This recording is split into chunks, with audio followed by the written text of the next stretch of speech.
যারা রাতে দেরিতে ঘুমায় এদের জীবনে বরকত নষ্ট হয়ে যায়, এদের জীবনে প্রোডাক্টিভিটি থাকে না। দেখুন, পৃথিবীতে যে সমস্ত দেশগুলো উন্নত হয়েছে, আপনি আমেরিকা বলেন, জাপান বলেন, কোরিয়া বলেন, আপনি ইউরোপ বলেন, পৃথিবীর যে সমস্ত অঞ্চলের যে সমস্ত দেশগুলো উন্নত হয়েছে, তাদের দেখবেন সবার একটা কমন লাইফস্টাইল হলো তারা রাতে তাড়াতাড়ি ঘুমায় পড়ে। সমস্ত উন্নত দেশের সব মানুষদের মধ্যে এই কালচার আছে। সারা পৃথিবীতে যে দেশগুলো উন্নত হয়েছে তারা সবাই দেখবেন সন্ধ্যার পর পর শুয়ে পড়ে। আর আমাদের বাঙালির রাত শুরুই হয়ে হলো 10টার পর, তাই না?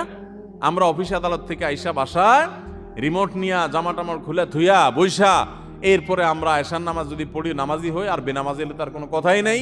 আইসা আমরা সোফা বসে এবার আমরা রিমোট দিয়া একটা পর একটা চ্যানেল পাল্টাতে থাকি, এরপরে মোবাইলে ফেসবুকে হাতাইতে থাকি, খাওয়া দাওয়া করে শুইতে আমাদের 12টা, 12:30, 1টা। এই যে দেরিতে ঘুমাই, আমাদের জীবনের প্রোডাক্টিভিটি নষ্ট।